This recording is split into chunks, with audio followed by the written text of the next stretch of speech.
நாம் மறுமைக்கு சொந்தக்காரர்கள், நாம் கபருக்கு சொந்தக்காரர்கள், நாம் ஆகிரத்துக்கு சொந்தக்காரர்கள். நாம் உலகத்தில் பயந்து பயந்து வாழ வேண்டியவர்கள், நாம் உலகத்தில் பயந்து பயந்து வாழ வேண்டியவர்கள். நாம் வாலிபர்களே, வாலிபர்களே, விளையாட வந்தவர்கள் அல்ல. நீங்கள் விளையாட வந்தவர்கள் அல்ல. ஸ்மார்ட் போனில் வாழ வந்தவர்கள் அல்ல. அந்நிய பெண்களோடு வாழ வந்தவர்கள் அல்ல. சகோதரர்களே, இன்று யூதன் மொபைல் போன் என்ற ஒன்றை மாத்திரம் வைத்து முழு சமூகத்தை நாசமாக்கி விட்டான். முன்னைய காலத்தில் மூத்தவர்கள் சொல்வதை நான் கேட்டிருக்கிறேன். முன்னைய காலத்தில் ஒரு படம் பார்ப்பதாக இருந்தால் 40 கிலோமீட்டர் போவார்களாம் ஒரு படம் பார்ப்பதற்கு. தியேட்டர் மாத்திரம்தான், டிவி கிடையாது, போன்கள் கிடையாது சகோதரர்களே. ஆனால் இந்த காலம் அப்படியா? பள்ளி வாசலிலும் பாவம் செய்யலாம். எவ்வளவு பயங்கரமான ஒரு ஃபித்னாவுடைய காலம் இது, எவ்வளவு மோசமான காலம் இது. முஹம்மது ஸல்லல்லாஹு அலைஹி வஸல்லம் இந்த இஸ்லாத்தை வளர்த்தது, முஹம்மது ஸல்லல்லாஹு அலைஹி வஸல்லம் இந்த கலிமாவை உயர்த்தியது வாலிபர்களை வைத்துத்தானே. அந்த காலத்து வாலிபர்கள் அல்லாஹ்வை பயந்தார்கள்.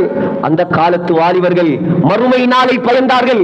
அந்த காலத்து வாலிபர்கள் நரகத்தை பயந்தார்கள்.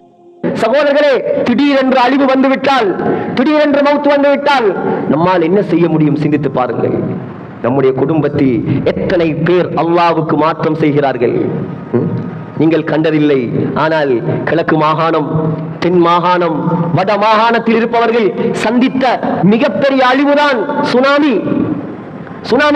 நேற்றோடு 26ஆம் தேதி 2004ஆம் ஆண்டு டிசம்பர் மாதம் 24ஆம் தேதி யாரும் எதிர்பார்க்காத பிரம்மாண்டமான ஒரு பேரழிவு, சுனாமி பேரழிவு. சகோதரர்களே, என்ன நடந்தது?